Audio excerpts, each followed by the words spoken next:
The sun was blazing over Phoenix Sky Harbor International Airport, its harsh rays beating down on the concrete tarmac, creating a shimmering haze in the early morning air. Even though it was only 7 o'clock, the desert heat was already palpable. The roar of jet engines taking off, the rumble of rolling luggage, and the chatter of passengers mixed into a busy, bustling symphony. Amid this crowd stood a 16-year-old black girl with a slender figure, quietly waiting near the security checkpoint. Her name was Ebony Parker. She wore a light purple hoodie, dark jeans, and headphones around her neck, looking down at her phone as she waited for her turn. Her worn athletic shoes still bore traces of dust from recent basketball practice sessions. Ebony loved sports, especially basketball. Her curly hair was tied neatly under a thin beanie, and beads of sweat dotted her temples, the result of consecutive days at a basketball training camp here in Phoenix. She could feel her palms getting clammy, partly from excitement about flying home to Indianapolis, partly from the sweltering desert heat. She softly hummed along to a song playing through her headphones, her brown eyes flicking occasionally to the flight status screens. "Only a bit longer before I can go home," Ebony reminded herself. "Just need to sit here, listen to music, and wait for my gate to open. Easy enough." Traveling alone by plane was nothing new to Ebony. Her mother had booked a direct flight weeks in advance, double-checking all documents and details just as always. Sometimes it felt a bit overprotective, but Ebony knew this meticulousness gave her a sense of security. She walked through the main security checkpoint, past some souvenir shops and coffee stands. The warm scent of freshly brewed coffee and baked donuts wafted through the terminal, blending with the savory aroma of garlic toast from a nearby kiosk. Though Ebony wasn't a sweet tooth, the smell of buttery bread made her stomach growl. She glanced at her wallet, but decided to wait until she reached her gate. Taking a deep breath, she headed down the corridor leading to gate D7. She tried to find a seat in a quieter corner, away from the crowds. Dropping her worn black backpack onto the floor, she slid her headphones off and stretched her arms, hoping to relax a bit. Everything seemed normal, until she noticed a middle-aged woman with silver hair sitting a few rows away.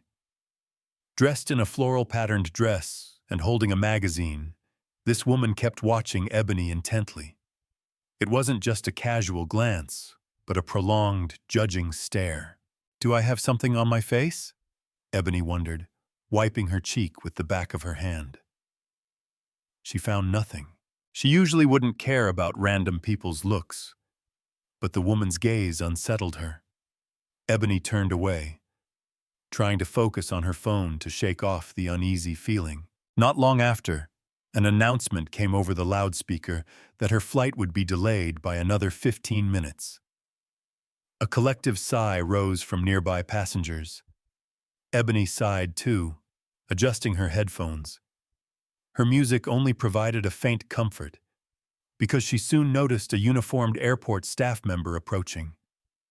He was a middle-aged man, wearing a dark blue airport uniform and a name tag pinned to his chest. He appeared stern and direct. The man's name was Sam Johnson, and he stopped in front of Ebony. Before this, Ebony had seen him briefly chatting with the silver-haired woman. Now he stood there, looking down at her with a formal, serious expression. "Hello, miss," Sam said. "May I see your boarding pass?"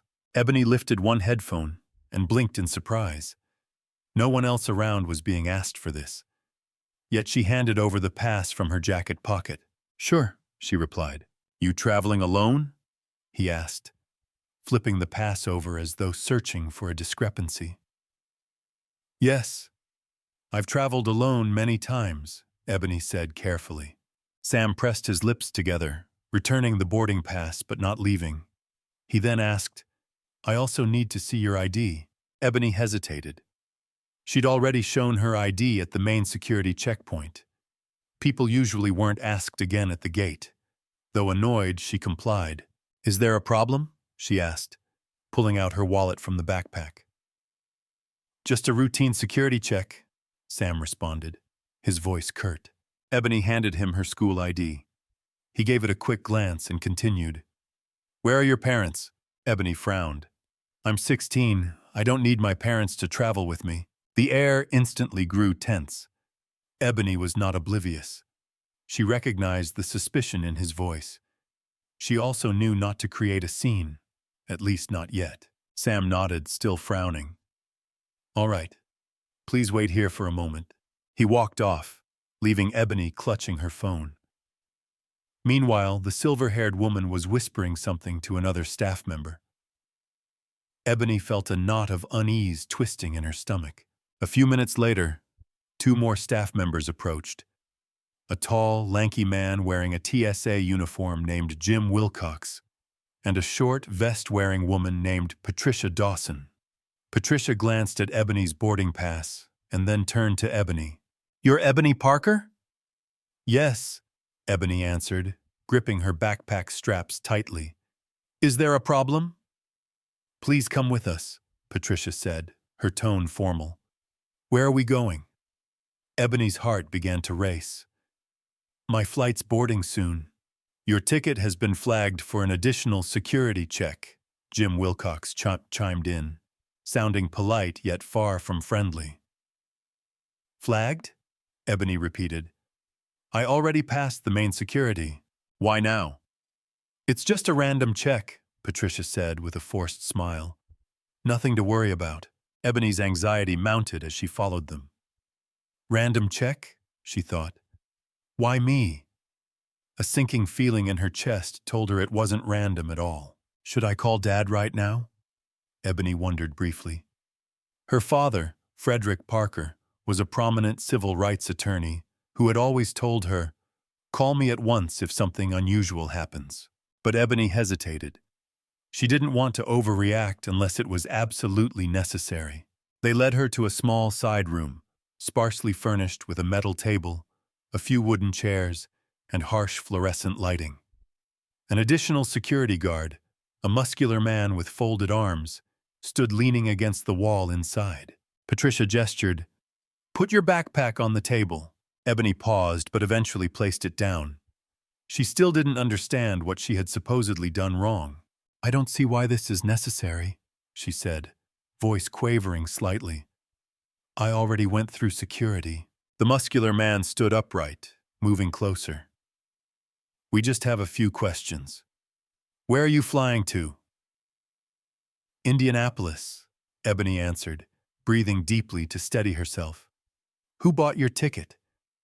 "My mom," she replied, keeping her answers short. "You don't have a return ticket?" "No, I live there. Why would I need a return?" Patricia jotted notes on a clipboard. "Why were you in Phoenix?" "I was here for a basketball training camp," Ebony explained, exhaling quietly. "My uncle lives here too, but I only stayed over a few days." Patricia and Jim exchanged a glance. Ebony saw the skepticism in their eyes. She was growing irritated. "This is ridiculous," she murmured under her breath. The muscular guard glowered. "Excuse me? What did you say?" "I just don't see why you pulled me in here. I haven't done anything," Ebony said, attempting to remain calm. "Her ticket was flagged," Patricia repeated. "Sometimes that happens." Ebony let out a mocking chuckle. "Oh, really? So who else was flagged?" "I didn't see anyone else being randomly selected." The air in the room grew heavy. Jim Wilcox narrowed his eyes. "Are you refusing to cooperate?" Ebony took a slow breath. She realized that if she pushed back too hard, they might escalate further. She felt dread creeping over her. She was alone in a small room, confronted by these TSA agents. "No," she replied softly. "I just don't understand." Patricia kept scribbling on her clipboard. "Have you ever been questioned by airport security before?" "No." "Any trouble with the police?" "Never." Patricia nodded, taking more notes. "Do you have a lot of cash on you?" Ebony's eyes widened. "Cash? I only have a debit card. Why? She cut herself short, pressing her lips together in frustration. Jim and Patricia exchanged another cryptic look. All right, please step over here, Patricia said, pointing to another door with a small scanner behind it. Ebony felt her face getting warm. But I already went through a security scanner out there, she protested, receiving only a flat response. This is supplemental screening. Are you refusing? Ebony rolled her eyes in exasperation. I guess not, she muttered. She stepped through the scanner. It beeped once, nothing unusual. Jim then started rummaging through her backpack, pulling out clothing, a notebook, phone charger, and a half-eaten pack of Skittles. He patted the bottom of the pack and shook it, but nothing else fell out except a stray pen. Exchanging glances with Patricia, Jim shrugged as if to say, "There's nothing here." Patricia sighed. All right, put your things back. Ebony stuffed her belongings into her backpack, her hands trembling with anger and humiliation. Then Patricia spoke up. One more thing. We need a photo of you for our records. Ebony froze. Up until now, she had tried to remain composed, but this was too much. Taking her photo like a criminal mugshot? No, Ebony said firmly. Jim reached for his radio. Are you refusing? We might need backup if she... Ebony's frustration boiled over. I haven't done a thing! Patricia raised a hand, her smile razor-thin. If you've got nothing to hide, it shouldn't be a problem. Tears pricked at Ebony's eyes. She realized she had no power here. Unless, I want to call my dad, she said. Jim smirked. That's not necessary. Ebony stepped back, quickly pulling out her phone before they could stop her. She called Frederick Parker on speed dial. Dad? She breathed shakily into the phone. I need you, right now. The room fell silent. What's happening? He said, alarmed. They're kicking me out of the airport, Ebony said, voice shaking. They claim I'm refusing to cooperate. A pause. Then Frederick's voice, low and resolute. Where are you? I'll be there in 5 minutes. Don't go anywhere. Say nothing else. Everything changed in that moment. The security staff exchanged uneasy looks, clearly stunned that Ebony had someone to call, someone influential, perhaps. They hadn't expected that. They'll regret this, Ebony thought, for the first time feeling a glimmer of hope. Those 5 minutes stretched into what felt like an hour. Ebony stood with her back against the wall, backpack in hand, hardly taking her eyes off the doorway. Occasionally, she thought of stepping out, but 2 security guards hovered nearby, as if ready to pounce. Outside, airport life continued in a rush. Intercom announcements, footsteps echoing on tiled floors. Another 2 security officers arrived, glancing at Ebony, then at Jim and Patricia, as if to ask, what's going on? The tension was suffocating. Finally, the door opened again. But this time, it wasn't a staff member or a guard. In walked Frederick Parker, a tall black man with a trimmed salt and pepper haircut, wearing a sharp gray suit and an air of calm authority. His eyes swept the room, landing on Ebony, relief flashing across his face before he turned his attention to Patricia. The muscular guard near the door shifted uncertainly, as if debating whether to block Frederick. But something about Frederick's demeanor suggested he was not someone to trifle with. Frederick took a moment to survey the scene, then squared his shoulders and approached Patricia. Who's in charge here? He asked quietly, his voice calm yet carrying unmistakable weight.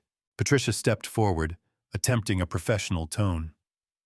I'm Patricia Dawson, responsible for the terminal's management.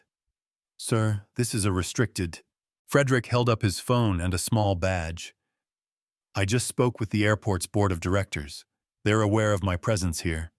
I'm Frederick Parker, a civil rights attorney. Now, my daughter has been detained and threatened with removal from the airport for no valid reason. Which one of you will explain why? Patricia paled slightly. Jim stood rigidly, appearing at a loss for words. Another security staffer looked down at his feet. Yes, sir," Patricia stammered. This is a security protocol." "Protocol?" Fredericks repeated, raising an eyebrow. "And how many other passengers have been singled out with the same protocol on that flight?" Silence. Frederick gave a short, mirthless laugh. "Right. As I suspected. You chose my daughter, harassed her, treated her like a criminal. I demand an explanation." Jim cleared his throat. "We follow TSA's random selection procedures. Sometimes tickets get flagged." Frederick folded his arms, his tone dropping dangerously. "Don't lie to me. I know exactly how tickets are flagged and why. My daughter has traveled alone many times and never had an issue. I'm not stupid." The room fell dead quiet. Ebony held her breath, her heart pounding with pride. Her father was fighting for her the way he fought for so many clients, people who had also faced unfair treatment. Frederick pulled out a business card, placing it on the table. "My office will file a formal complaint. If necessary, we will sue for racial discrimination and unlawful detainment." Patricia's hands shook. She attempted a feeble smile. "Sir, we're very sorry if there was a misunderstanding." Frederick glowered. "This is not a misunderstanding.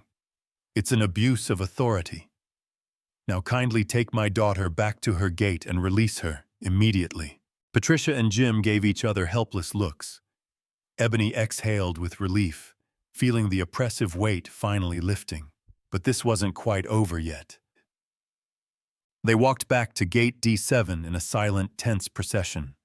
Ebony in front with Frederick beside her, followed by a cluster of unhappy security and TSA personnel who clearly wanted to vanish. Passengers at the gate watched curiously, some perhaps recognizing Ebony from earlier when she'd been escorted away. Her seat remained where she'd left it, her backpack on the floor. Nothing looked out of place, yet everything had changed. Frederick turned to face Patricia, Jim, and a sturdily built security officer named Robert Miles, crossing his arms. "All right, Patricia," he said levelly. "We're waiting for an official apology." Patricia looked pale as she tried to respond. "We apologize for any inconvenience caused to Miss Ebony Parker. For security reasons." Ebony raised an eyebrow. "Just inconvenience?" Jim let out a long sigh. "We're sorry for what happened. We admit there may have been rigidity in our procedures." Frederick glared at them. "You think a few words make this right? You dragged her away, threatened to remove her from the airport. If I hadn't shown up, what would have happened?" Patricia averted her eyes, speechless. Several onlookers drew closer, overhearing the conversation, like a public hearing. Ebony noticed someone recording with their phone, others snapping photos. Frederick took in the onlookers, then returned his gaze to the staff. "You know my reputation. You know this won't blow over. I want a written report detailing exactly why my daughter was detained and the full timeline of events. And I want it before her flight departs." Robert Miles nodded stiffly. "Yes, sir. We'll have it prepared immediately." Patricia twisted her hands in discomfort. "Miss Ebony, Ebony shook her head. "I don't need an empty apology. Things like this happen to people who look like me all the time. But this time, it won't be swept under the rug." Voices rose around them. Some travelers remembered seeing Ebony taken away and now saw her returned, supported by a formidable figure. Frederick glanced at his watch. "Her flight's about to start boarding. You've wasted enough of her time." He turned to Ebony. "Are you okay?" She nodded. "I think so," she whispered. She still felt lingering anger, but at least she wasn't alone anymore. Yet this encounter was no longer just about her. Soon the entire world would hear about it. Boarding began, and Ebony joined the line. Frederick stood by, arms folded confidently, as if daring anyone to approach. Patricia, Jim, and the security officer huddled off to the side, speaking in hushed, anxious tones. They knew what was coming. As Ebony neared the boarding door, a voice called from behind. "Excuse me, miss." She turned to see Grace Ramirez, a middle-aged airline employee in a red uniform, a small scarf tied around her neck. Grace approached hesitantly. "I happened to see what went on," Grace said softly, "and I'm sorry that happened to you. If you need any help, my desk is right there." Surprised, Ebony managed a small smile. "Thank you." Grace looked uneasy, glancing over at Frederick, who was talking on his phone some distance away. Finally, she spoke in a low voice. "I've seen similar incidents before. Some security departments seem to flag Black or Latino passengers more often. I just want you to know I understand how you must feel." Ebony sensed genuine concern in Grace's eyes. Still, those raw emotions couldn't vanish with a simple, sympathetic remark. "Thank you," Ebony said. "I only hope this won't happen to someone else next time." Grace nodded, a flicker of remorse in her expression, then stepped back to let Ebony continue boarding. Ebony went to Frederick, who was ending a call. "You'll be fine on your own now?" he asked, scanning her face. "I'll be okay," Ebony murmured, touching the straps of her backpack. "I'll text you when I'm on the plane and when I land." Frederick gave her a protective hug. "Keep me updated, don't forget." She hugged him back, restraining tears. She knew how serious this was for him. He'd fought for many people in similar situations. Now his own daughter had experienced it. A boarding announcement echoed overhead. "Flight 345 to Indianapolis is now boarding first-class and priority passengers." Ebony took a step forward. Frederick squeezed her shoulder one last time. "Take care, sweetheart. I'll handle things here." She thanked him and blended into the line, clutching her ticket. Before crossing through the jet bridge, she glanced back. Patricia and Jim were anxiously whispering to each other, obviously worried about the fallout. They had hoped she would just leave quietly, but they'd been wrong. Settling into her window seat, Ebony exhaled, placing her backpack at her feet. She still felt shaken, angry, upset, confused, all at once. Other passengers filed on, stowing bags and talking softly. Ebony checked her phone. 45% battery left. She wavered. Should she share everything on social media right away? Or should she wait for her father to handle it through official channels? Her father, Frederick Parker, was well known in legal circles for civil rights cases. She didn't want to create a total media firestorm, but remaining silent felt wrong. About 10 minutes later, the plane's engines powered up, rolling down the tarmac. Ebony opened her notes app and began typing. "Today, I was singled out by airport staff, searched and questioned without cause. They said my ticket was flagged, but treated me like a criminal. Fortunately, my dad arrived just in time.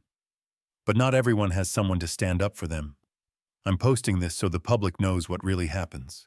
She paused, looking out the window. The desert sunlight glared off the aircraft's metal wings.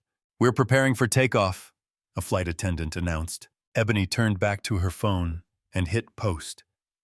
She wasn't certain how far her words would spread, but she knew they were true to her experience.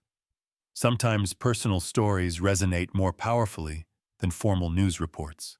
"Let people know I won't stay silent," she thought. She fastened her seatbelt, leaning back as the plane accelerated and lifted into the clear Phoenix sky. The churn of her emotions still lingered, but she was no longer paralyzed by fear. She replayed the memory. The staff rummaging through her things, demanding a photo as if she were a criminal, and telling her she had no one to help. But she did. And now her voice was out there. Over 3 hours later, the plane touched down at Indianapolis International Airport. Ebony left the aircraft, rolling her backpack along the corridor, checking her phone anxiously for messages from her dad. Her phone buzzed repeatedly with social media notifications. The story she posted was spreading fast. Strangers were sharing it, reacting with outrage, sympathy, or personal anecdotes of similar discrimination. Some asked for more details to report on it. Ebony felt overwhelmed. She made her way to the taxi stand, craving the comfort of home. A hot shower, her cozy bedroom, anything familiar. Just then, her phone rang. It was Frederick Parker. "Dad?" she said, stepping aside to answer. "Did you land safely?" he asked, voice steady. "Yes, I just got off the plane. How are things on your end?" "I had a meeting with the airport management. They're scrambling now that your post is going viral. Local news outlets are picking it up. Patricia Dawson and Jim Wilcox may be placed on administrative leave pending investigation." Ebony was silent for a moment, unsure how she felt about possible job losses. She didn't want to ruin anyone's life, but she also wanted justice. "I just wanted fairness, Dad. Not to destroy people," she said, sounding sad. "I understand," Frederick replied. "But sometimes fairness demands real systemic change. My firm and I will assist legally if others come forward. Many people might speak out, you know." Ebony felt an odd new sense of purpose. She'd always admired her father's work, but never saw herself following that path. Yet this incident sparked something in her. "I think I'll try to do more," she said quietly. "I don't want this injustice to go unchallenged." Frederick's voice held a gentle smile. "I'll support you in that. But first, go home and rest." Ending the call, Ebony hailed a taxi and headed home. The sun in Indianapolis was rising high, the air humid but far more familiar. She recalled the local basketball courts and her bedroom walls covered with sports posters. It felt good to be back, even if her mind was still reeling. Messages kept lighting up her phone. Teammates from basketball camp, school friends, acquaintances. They were shocked, supportive, outraged. Ebony felt thankful for their solidarity. A week later, Ebony was invited to meet with a nonprofit called Under One Sky, which helped empower youth of color with legal and civic education. Seated in a modest office, she listened as one volunteer explained their proposal. "We'd like you to share your personal story at our upcoming online forum," the volunteer said, smiling.